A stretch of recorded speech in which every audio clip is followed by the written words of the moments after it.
এতিয়া চতুৰ্থ স্কন্ধ আপোনালোকে গম পালে যে পিঠু ৰজা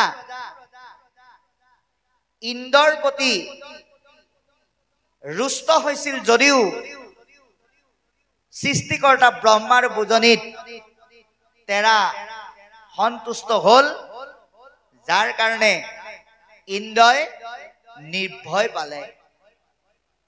আৰু ইন্দ্ৰই নিৰ্ভয় পোৱাই নহয়, ব্ৰহ্মাৰ প্ৰবোধ বাণীত পিঠুৰ দ্বাৰা নিৰ্মিত এক সুন্দৰ যজ্ঞৰ সফল পৰিসমাপ্তি ঘটিল।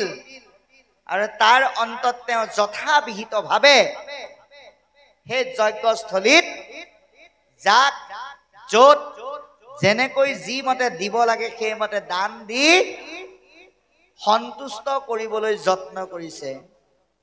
এতিয়া আপুনি আমি যদি ভাবি লওঁ, ভাগৱতৰ চতুৰ্থ স্কন্ধত আমি গম পালো পিঠুৱে যদি যজ্ঞ পাতিছিল, পিঠুনো কোন?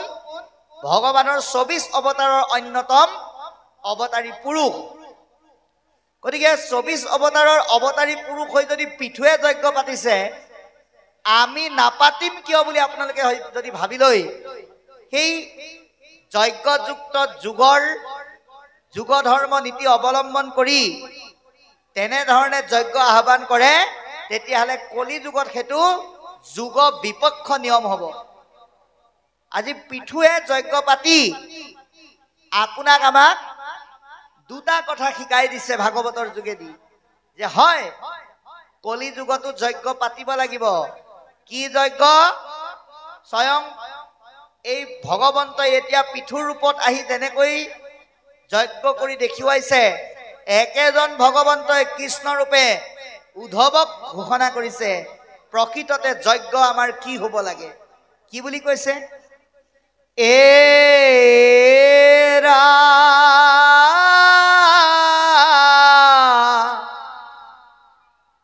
মুতচিত দিয়া যিটো কৰে ধৰ্ম কৰ্ম, তাৰ নাম যজ্ঞ সখী কৈলুই তু মৰ্ম।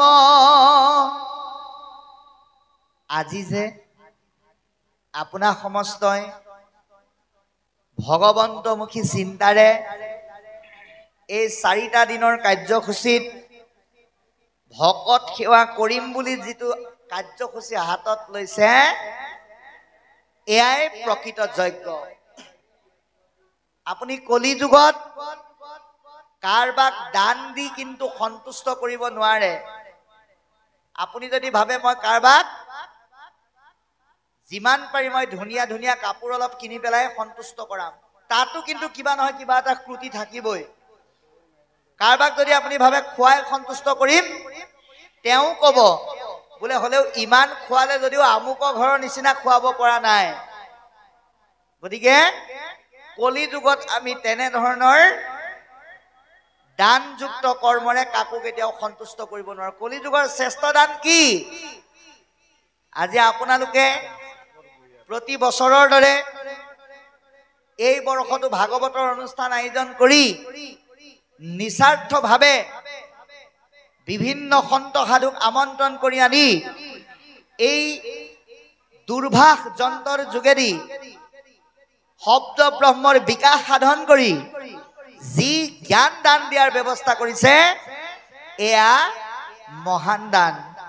ইয়াতকৈ উৎকৃষ্ট দান আৰু সংসাৰত নাই বুলি আমাক ভাগৱতেই অতি সুন্দৰকৈ সিদ্ধান্ত দিছে।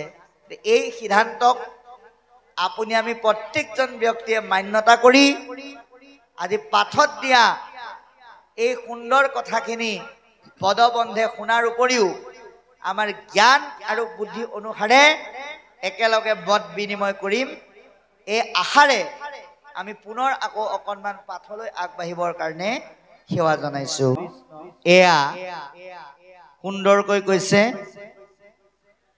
যে বিপ্ৰগণে বেদ মন্ত্ৰ উচ্চাৰণ কৰি সেই যজ্ঞৰ সফলতাক মান্যতা কৰিলে, পৃথু ৰজাক সুন্দৰকৈ প্ৰশংসা কৰিছে, প্ৰজাগণে ধন্যবাদ দিছে আৰু পৃথু ৰজাই এনেধৰণে আশীৰ্বাদ পাবলৈ সক্ষম হৈছে। এতিয়া যে ক'লে যে এই যজ্ঞৰ যোগেদি দেৱ পিতৃ সমস্ত গন্ধৰ্ব আদি সকলোৱে সন্তুষ্ট হৈ পৃথু ৰজাক আশীৰ্বাদ দিয়াৰ উপৰিও জয় জয়কাৰ কৰিছে, মন্ত্ৰ উচ্চাৰণ কৰিছে। আমি এই কথাখিনি যদি কেৱল এটা কাহিনীত যদি আলোকপাত কৰি যাওঁ, তেতিয়াহ'লে ইয়াৰ প্ৰকৃত অৰ্থটো আমি উপলব্ধি কৰিব নোৱাৰিম। অৰ্থাৎ আমি পৃথুৱে পতা যজ্ঞটোক আমি বৰ্তমান সময়ৰ বাস্তৱমুখী চিন্তাৰ মাজেৰে ভাগৱতে দিয়া জ্ঞানৰ দ্বাৰা আমি আয়োজন কৰিব লাগিব। কাৰণ এই যে পৃথু মানে কি, আপুনি পৃথুৰ চিন্তাটো আপোনাৰ মনতো থাকিব।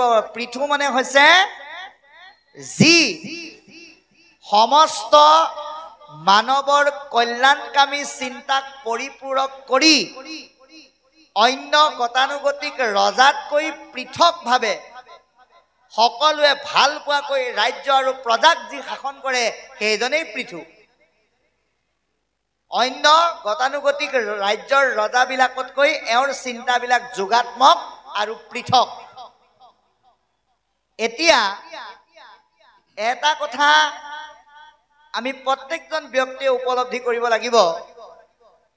বৰ্তমান সময়ত আমি আগতেই কৈছোঁ যে এতিয়া আমি তেনেকুৱা যজ্ঞ পাতিব নোৱাৰিলেও, এতিয়া তেনেকুৱা যজ্ঞ যে আপোনালোকে আজি আয়োজন কৰিছে, সেই যজ্ঞৰ ভাগী আপোনালোক। অতীতত এজন ৰজাই পাতিছিল, কিন্তু আজি সামাজিকভাৱে পাতিছে।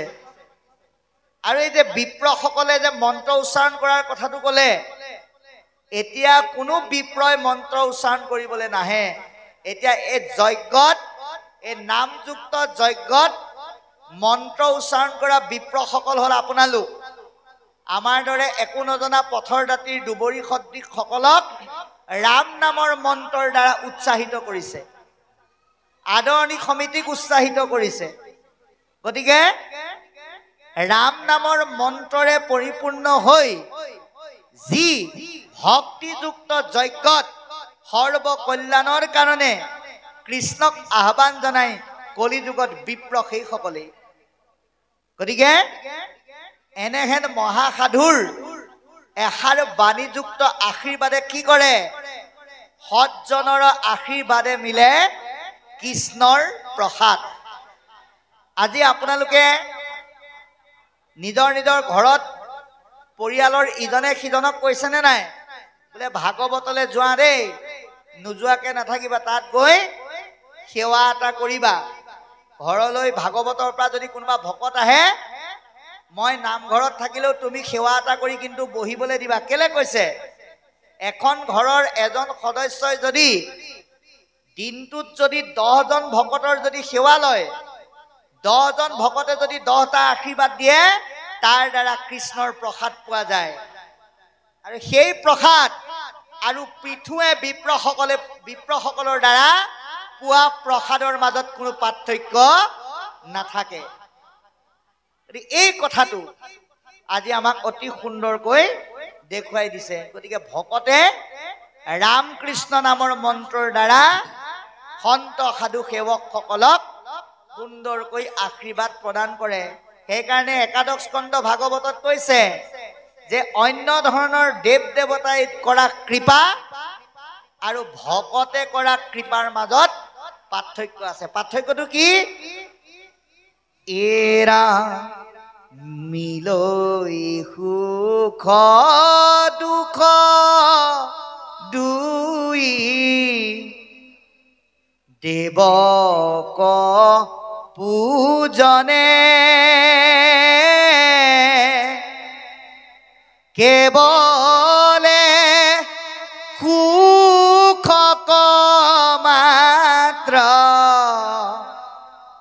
দেই সাধু জনে পূজা অনুৰূপে হে দেৱতা দেই ফল একৰন্ত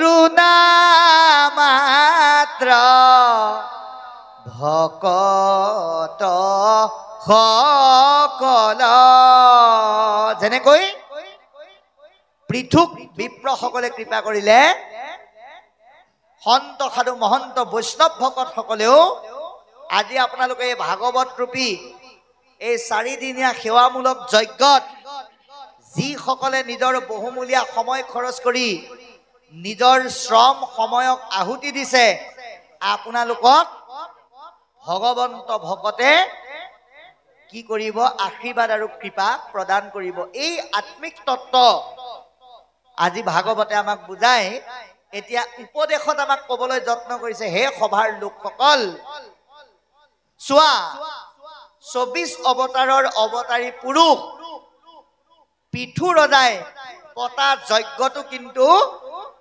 মাছ সময়ত বিঘিনি আহিছিল গতিকে সামান্য মানুহৰ জীৱনত যে বিঘিনি নাথাকিব তেনেকুৱা কোনো কথা নাই এই সংসাৰৰ যাত্ৰা পথত মানুহে জীৱন যাত্ৰা কৰোতে বিভিন্ন বাধা আৰু বিঘিনিৰ সন্মুখীন হ'বই লাগিব গতিকে এই বাধা আৰু বিঘিনি বিলাকক আমি অতিক্ৰম কৰিব লাগিব সেইকাৰণে কুন্তি আয়ে ভগৱন্তক প্ৰাৰ্থনা কৰি স্তুতিৰ মাধ্যমেৰে প্ৰথম স্কন্ধ ভাগৱতত কৈছে এৰা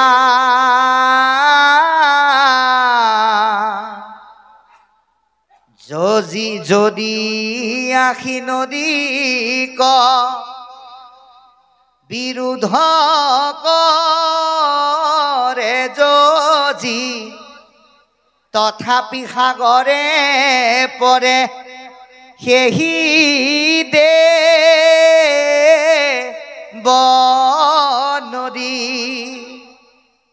নদ নদীবিলাকৰ লক্ষ্যস্থান সাগৰ সাগৰলৈ যাত্ৰা কৰোঁতে বিভিন্ন যজি বা বাধাবিলাকে বিধি পথালি দিয়ে সেই বাধাবিলাক নেওচি নদীবিলাক গৈ পেলাই সাগৰত পৰে ঠিক তেনেকৈ আপুনি আমি ভগৱন্তৰ কৃপাত এই দুৰ্লভ মনুষ্যৰ তনুলৈ আমি ভগৱন্ত ৰূপী মহাসাগৰলৈ গতি কৰিবলৈ যাওঁতে আমাৰ বিভিন্ন বাধা বিঘিনি আহিব সেই বাধা বিঘিনি বিলাকক আমি ভাগৱত জ্ঞান ভক্তিমুখী চিন্তা সেৱামূলক মনোভাৱৰ দ্বাৰা আমি অতিক্ৰম কৰিব লাগিব কিন্তু সাৱধান কৃষ্ণৰ নাম লোৱাৰ সময়ত আপোনাৰ জীৱনত বহু বাধা আহিল বুলি কৃষ্ণ বুলি কৈ পেলাই কিন্তু অন্য দেৱতাত অৰ্পণ কৰি নিদিব তেতিয়া বিঘিনি বিলাকে আপোনাক আমনি কৰিবলৈ আৰু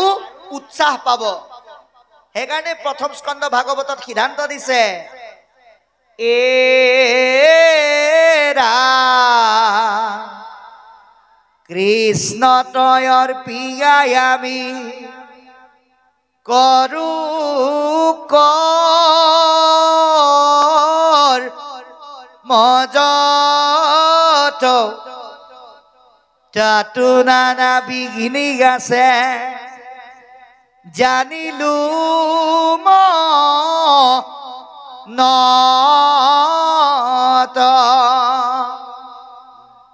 গতিকে কৃষ্ণত অৰ্পণ কৰা কৰ্ম বিঘিনিযুক্ত কেতিয়া হৈ যায় যদি আমি দুটা কাম কৰি পেলাই কৃষ্ণত অৰ্পণ কৰো তেতিয়াহ'লে সেয়া কিন্তু বিঘিনিযুক্ত হ'ব সেইকাৰণে পদে কৈছে যে হেৰা পিঠুৱে যেতিয়া বিঘিনিৰ পৰা সাৰিব নোৱাৰিলে তোমালোক কিন্তু সামান্য মনুষ্য গতিকে বিঘিনিৰ পৰা হাত সাৰিবলৈ হ'লে সদায় সাৱধান কৃষ্ণত অৰ্পণ কৰিবা কিন্তু অহংকাৰী নহবা অৰ্থাৎ আপোনাক যদি নাম গাবলৈ পাঠ কৰিবলৈ ব্যাখ্যা কৰিবলৈ মাতিছে আপুনি যদি আসন ভাগত বহি পেলাই ভাবি লয় যে এই অনুষ্ঠানত যিমান বিলাক বহি আছে সেই সকলোবিলাকৰ ভিতৰত একেবাৰে চোকা মানুহ মই, বাকী চব সকলোবিলাক একো নজনা মানুহ বুলি যদি ভাবি লয়, ভগৱন্তই কৈছে তোমাক মই ওখ পৰ্বতৰ পৰা তললৈ গটা মাৰি দিলে যেনেকুৱা লাগে মই তোমাক তেনেকুৱাকৈ শাস্তি দিম।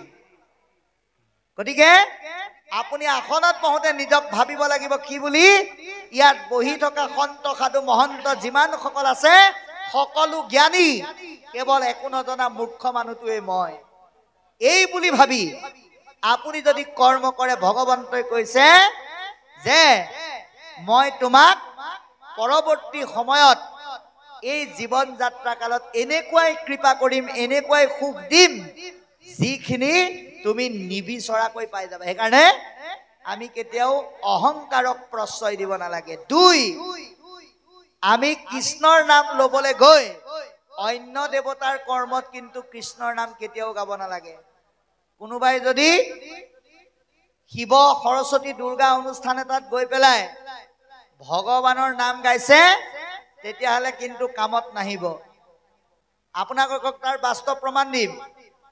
আজিৰ পৰা কেইবছৰমান আগতে আমি এটা জেগালৈ গৈছিলোঁ। গৈ পেলাই তাত অনুষ্ঠান কৰিবলৈ গৈ থকা অৱস্থাত দেখিলোঁ আইসকলে খুব ধুনীয়াকৈ নাম গাই আছে। কি নাম গাইছে? হে ৰাম বৈষ্ণৱ নামলৈ আহিবা, এলাহ এৰি লোৱা নাম হেলা নকৰিবা। আমি ভাবিলো ইমান ধুনীয়া সুৰত নাম গাইছে, শুনি পেলাই বৰ ভাল লাগিল। ঘূৰি চাই দেখিলো লিখা আছে শাৰদীয় দুৰ্গোৎসৱ উপলক্ষে অনুষ্ঠিত দিহানামৰ অনুষ্ঠান। গতিকে তাত যদি দুৰ্গা অনুষ্ঠান বা এনেকুৱা দেৱী অনুষ্ঠানত গৈ পেলাই যদি নামলে মাতে, ভগৱন্তই কৈছে একেৰাহি পায়সত কেৰাচিন তেল ঢালি দিয়া আৰু এনেকুৱা নকৰিবলগীয়া কৰ্ম কৰাৰ মাজত কিন্তু কোনো পাৰ্থক্য নাই। সেইকাৰণে অন্য দেৱতাক কৃষ্ণ দেৱতাৰ নামৰ কাৰ্যৰে কেতিয়াও অন্য দেৱতাৰ কৰ্মত আমি আহ্বান কৰিব নালাগে। তেতিয়া সেয়া আমাৰ জীৱনত বিঘিনি ৰূপে ধৰা দিব। এয়া সাৱধান বাণী আমাৰ কলিযুগৰ সামান্য মনুষ্যত্ব লাভ কৰা সেৱকসকলক, ভাগৱতমুখী মহাজ্ঞান লাভ কৰা সাধুসকলক, পৰম বৈষ্ণৱসকলক আজি মহাপুৰুষে অতি সুন্দৰকৈ জানিবলৈ। এই ভকতৰ বাক্যত তিনিটা মোৰ প্ৰশ্ন আগবঢ়ালোঁ। প্ৰথম প্ৰশ্ন হ'ল প্ৰকৃত ভকত কোন? 2 নম্বৰ হ'ল 3 বস্ত্ৰ মৰ্যাদাৰ আৰু ইয়াৰ গভীৰতাৰ কিমান? 3 নম্বৰ প্ৰশ্ন হ'ল বাপ শব্দটি কি অৰ্থ প্ৰকাশ কৰিছে? আমি এই 3টা প্ৰশ্ন আমি বৰা বাপক শতকোটি প্ৰণাম জনাই আমি সেৱা জনাই আগবঢ়ালোঁ। কৃষ্ণ কৃষ্ণ। আমি প্ৰশ্ন আগবঢ়োৱা বাপজনাৰ চৰণত শত সহস্ৰ লক্ষ লক্ষ কোটি কোটি বাৰ শ্ৰদ্ধা আৰু সেৱা নিবেদন কৰিছোঁ। আৰু এটা কথা কওঁ, আপোনালোকে সোধা কথাখিনি আমি প্ৰশ্ন বুলি ভবা নাই,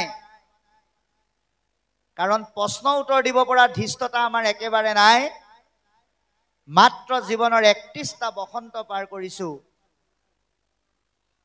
নিমন্ত্ৰণ কৰা উদ্যোক্তা মণ্ডলীৰ আমন্ত্ৰণত ভাগৱতৰ বক্তা ব্যাখ্যাকাৰ হিচাপেও অহা নাই, নিহিকিন সেৱক হিচাপে আহিছোঁ। কিন্তু বাপজনা আপোনালোকৰ কাৰণে গৌৰৱ আৰু প্ৰশংসাৰ পাত্ৰ এইকাৰণেই যে এনেধৰণৰ অনুষ্ঠানত থাকি যিসকলে ভাগৱতৰ বিষয়ৰ আলমত প্ৰশ্নৰ অৱতাৰণা কৰে, তেৰা সমস্ত ৰসত চতুৰ। কাৰণ শাস্ত্ৰত সিদ্ধান্ত দিছে কথা শুনিলে গুছে মনৰ সংশয়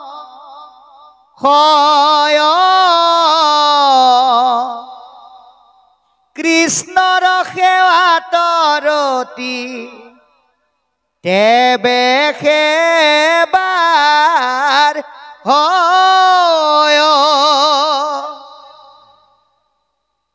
কথা যিমানেই আলোচনা কৰিব মন্থন কৰিব সিমানেই মনৰ সংশয়বিলাক দূৰ হ'ব। আজি আপোনালোকে যদি প্ৰশ্ন অৱতাৰণা কৰোঁতেই প্ৰশ্নকৰ্তা বাপজনাকে প্ৰমুখ কৰি যদি সকলোৱে ভাবি লয় যে বিশ্বনাথৰ পৰা অহা বাপজনৰ কথাখিনিকে সঁচা বুলি আমি মানি ল'ম আৰু সেই শুদ্ধ উত্তৰটোকে আমি পাম বুলি যদি ভাবি লয় তেতিয়াহ'লে হয়তো শুদ্ধটো নাপাবও পাৰে। আমি যদি নোৱাৰো আমি একেলগে আলোচনা কৰি এটা সমিধান সূত্ৰ ওলাম। কিয় এই 4 দিনীয়া কাৰ্যসূচীত এই পবিত্ৰ নামঘৰত বাংময় মূৰ্তি ভাগৱতৰ দ্বাৰা এইকেইদিন কৃষ্ণক মন্থন কৰা হৈছে। এয়া সেইকাৰণে মথুৰা এই মন্থনৰ ঠাইত গুণী জ্ঞানী সন্ত সাধুৰ মন্থনৰ ব্যৱস্থাৰ দ্বাৰা আমি ভাগৱত ৰূপী দুগ্ধ পান কৰি জীৱন ধন্য কৰিম। সেইকাৰণে আমি বাপক পুনৰবাৰ ধন্যবাদ কৃতজ্ঞতা সেৱা আৰু শ্ৰদ্ধা নিবেদি তেৰাই কোৱা কথাখিনি আমি অকণমান আলোচনা কৰোঁ। এক, প্ৰকৃত ভকত কোন? এটা বৰ গভীৰ প্ৰশ্ন বাপ। কাৰণ ভকতক 4 প্ৰকাৰে ইতিমধ্যে ভাগ কৰি দিছে। আৰ্ত, আথাৰ্থ, জিজ্ঞাসু আৰু জ্ঞানী। এতিয়া আৰ্ত মানে কোন? যিয়ে বিপদত পৰি ভগৱন্তৰ নাম লয় আৰু বিপদটো সাৰিলেই পাহৰি যায়। বোলে হে প্ৰভু বৰ ডাঙৰ সমস্যাত পৰিছো। কি সমস্যা? ধুমুহা বতাহ আহিছে, ঘৰটো ভাঙি পৰিব, প্ৰভু তুমি হাত পাতি ধৰা। ধুমুহাও গ'ল, কৃষ্ণৰ নামো গ'ল, পাহৰিলো আৰু। এইসকল হ'ল আৰ্ত। আথাৰ্থ দিনৰ পৰা ৰাতিলৈকে কেৱল প্ৰভু তুমি যিমান পাৰা আমাক সিমান দিয়া, ধন দিয়া, জন দিয়া, ঐশ্বৰ্য দিয়া, বিভূতি দিয়া, পুত্ৰ দিয়া, ভাৰ্যা দিয়া, যিমান পাৰা তুমি আমাক দি থাকা। দি থকালৈকে কিন্তু ভজিম, যেতিয়াই তুমি নিদিয়া হোৱা তোমাক আকৌ কণা বিধতা বুলি ময়ে গালি পাৰিম। এয়া হ'ল অৰ্থাৎ কিবা এটা পাবৰ কাৰণে ভজে। জিজ্ঞাসু অৰ্থাৎ ভগৱত। আজি আপোনালোকে এটা কথা চাওক, এই ভাগৱতখন কাৰ ঘৰত নাই? গুৰু গৃহ থকা, ভগৱন্তক ভাল পোৱা, মহাপুৰুষক ভাল পোৱা প্ৰতিখন গৃহস্থীৰ ঘৰতে ভাগৱত আছে। প্ৰথমৰ পৰা দ্বাদশলৈকে ঈশ্বৰ উপাসনাৰ মহামন্ত্ৰ ইয়াত আছে বুলি আপোনালোকে সকলোৱে জানে। তথাপিতো এই 4 দিনীয়া কাৰ্যসূচী আয়োজন কৰি আপোনালোকে ইয়াত যে শুনিবলৈ আহিছে, জনাৰ পিছতো যে আকৌ জানিবলৈ আহিছে, তেৰা সমস্তক জিজ্ঞাসু বুলি কৈছে। জনাৰ পিছতো আকৌ জানিবলৈ যায়, মানে তেওঁলোকৰ জানি শেষ নাই হোৱা বুলি ভাবে। আৰু জ্ঞানী ভগৱন্ত কৃষ্ণ মস্তকৰ পৰা চৰণলৈ, চৰণৰ পৰা মস্তকলৈ সমস্ত ৰূপ উপলব্ধি কৰে, হৃদয়ত প্ৰতিষ্ঠা কৰি ল'ব পাৰে। তথাপিতো এনেধৰণৰ সাধু সংগৰ মাজত আকৌ জনা আৰু বুজাখিনিকে ৰোমন্থন বা মন্থন কৰিবৰ কাৰণে আগবাঢ়ে, সেইসকলে হৈছে জ্ঞানী। এনেধৰণে আমি পালো। এতিয়া প্ৰকৃত ভকত কোন, এই কথা আমাক সুন্দৰকৈ সিদ্ধান্ত দিছে শাস্ত্ৰৰ ভাগৱত শাস্ত্ৰৰ ৩য় স্কন্ধত আপুনি প্ৰকৃত সাধু এইজনেই বুলি কাৰো পিঠিত লিখি থোৱা নাই, কিন্তু শাস্ত্ৰই সিদ্ধান্ত দিছে প্ৰকৃত ভকত কোন।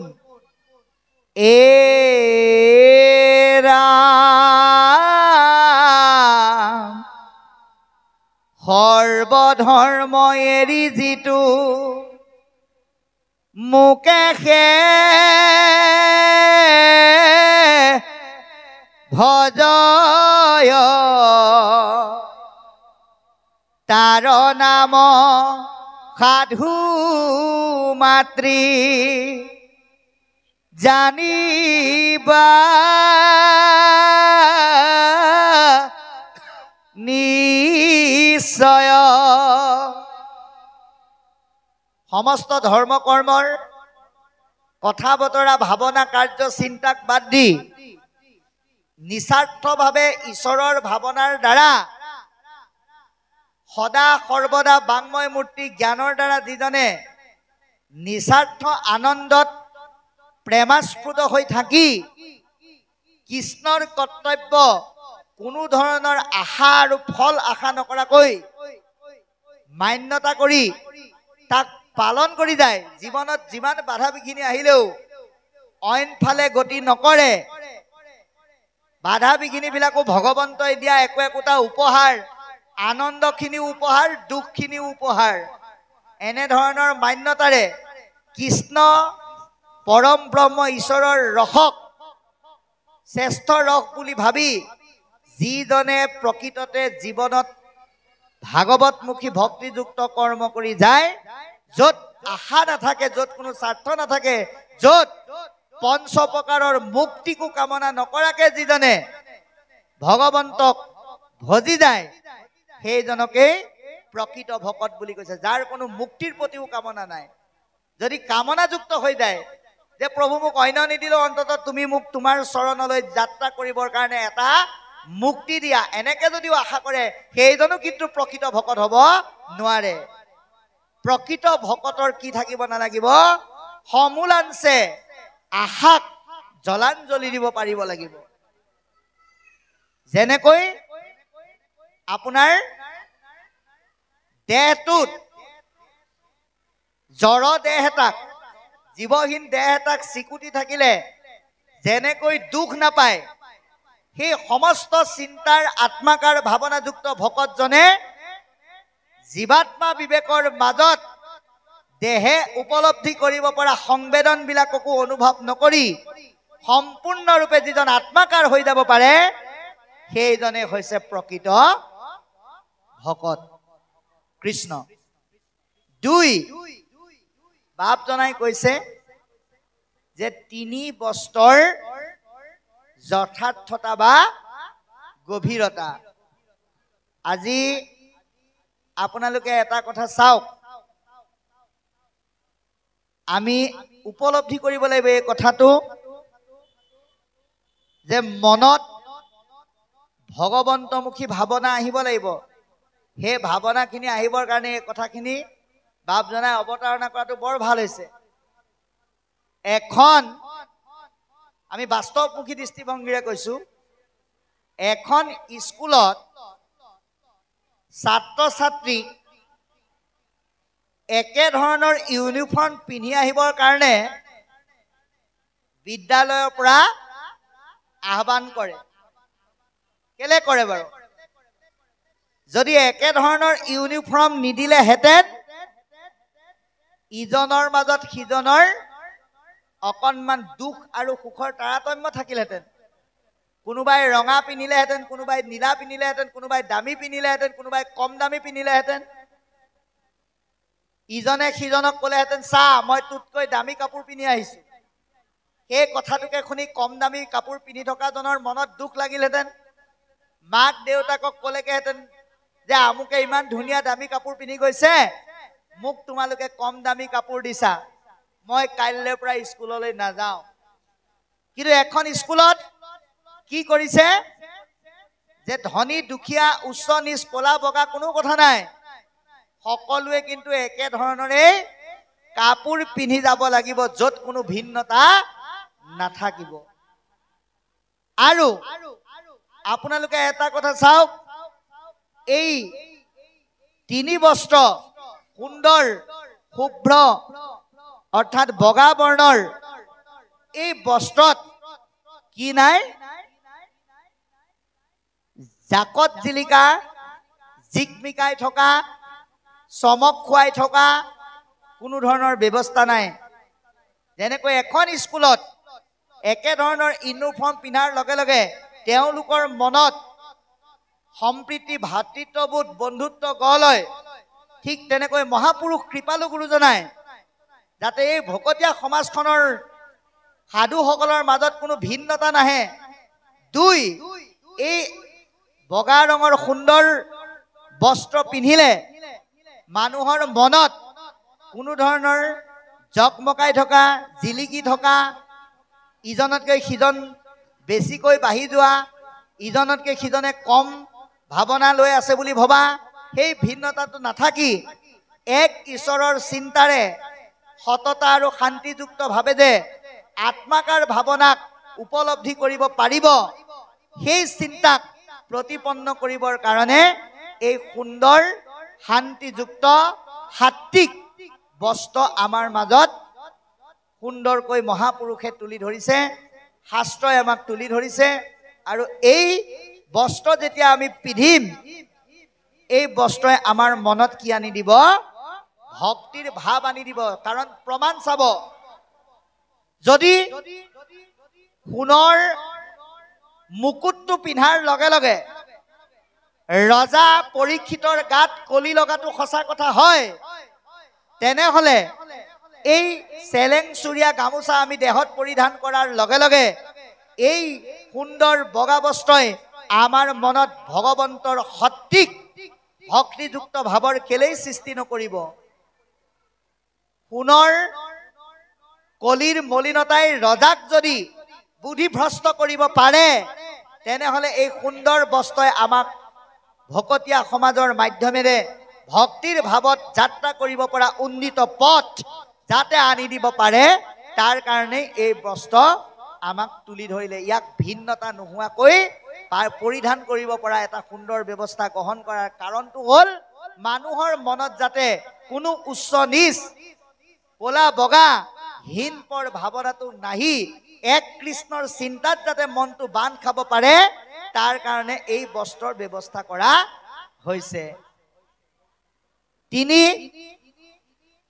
বাপ জনাই কৈছে যে বাপ শব্দটোৰ অৰ্থ কি? এতিয়া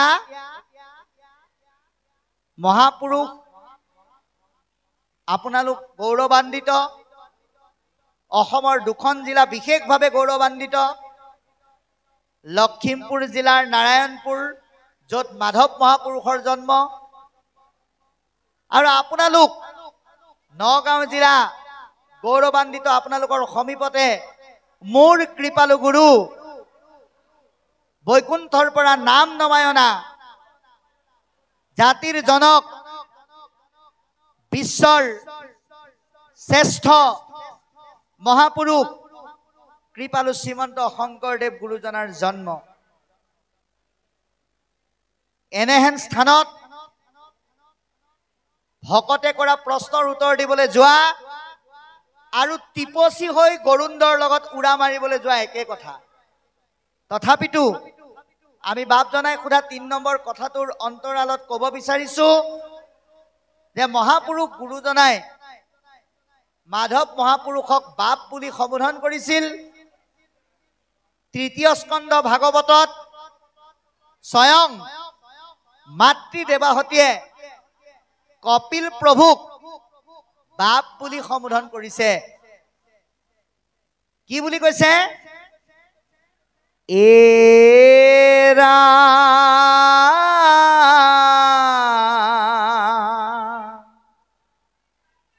আবে বাপ ভক্তি যুগ বিস্তাৰি কহিও মোক যেন মতে বুজু অভি প্ৰায়। দেৱহতীয়ে কপিলক কৈছে, বাপ যদিও তুমি মোৰ যোনিজাত সন্তান, কিন্তু তুমি ঈশ্বৰৰ অৱতাৰী পুৰুষ, এয়া আমি আগতেই বিদিত। গতিকে হে পৰম ব্ৰহ্ম, তুমি আমাক ভক্তি যোগ সম্পৰ্কে বিস্তাৰিতভাৱে বুজাই পেলাই কৈ আমাক কৃপা কৰা। আৰু মহাপুৰুষ গুৰুজনায়ো মহাপুৰুষ মাধৱদেৱক বঢ়াৰ পু বুলি মাতিছিল, আৰু মাধৱ মহাপুৰুষে কৃপাল গুৰুজনাক বাপ বুলি সম্বোধন কৰিছিল। কিয় কৰিছিল? বাপ মানে হৈছে ব্যাপ্ত হৈ থকা, সকলোৰে শৰীৰত, সকলোৰে হৃদয়ত জীৱ অংশে পৰম ব্ৰহ্ম ব্যাপ্ত হৈ আছে। পৰুৱাটোতো আছে, হাতীটোতো আছে, সৰু ল'ৰাটোতো আছে, ডাঙৰ মানুহজনতো আছে। গতিকে যিহেতু সমস্ত জীৱত ভগৱন্ত ব্যাপ্ত হৈ আছে, কিন্তু অন্য জীৱক আপুনি বাপ বুলি মাতিলে আপোনাৰ শব্দ ব্ৰহ্মক তেওঁ মান্যতা দিব নোৱাৰে। সেয়েহে মানুহে মানুহক ভকতীয়া দৃষ্টিৰে সৰ্বজীৱৰ মাজত ভগৱন্ত বিদ্যমান হৈ থকা ভাৱনাটোক উপলব্ধি কৰি সকলোৱেই ভগৱন্ত বুলি, ভকতেই ভগৱন্ত বুলি উপলব্ধি কৰাবৰ কাৰণে মহাপুৰুষেই হওক, ভাগৱত শাস্ত্ৰত মহা বক্তাসকলক, শ্ৰোতাসকলেই হওক, মতা শব্দৰ যোগেদি বৰ্তমান সময়তো সমস্ত শৰীৰত ভগৱন্তৰ অৱস্থিতিক উপলব্ধি কৰি ভগৱন্তৰ ব্যাপ্ততাটো, সকলোৰে হৃদয়ত ভগৱন্ত বহি থকাৰ যিটো ব্যাপকতা, তাক উপলব্ধি কৰি ইজনে সিজনক বাপ বুলি মতা হয়। কৃষ্ণ।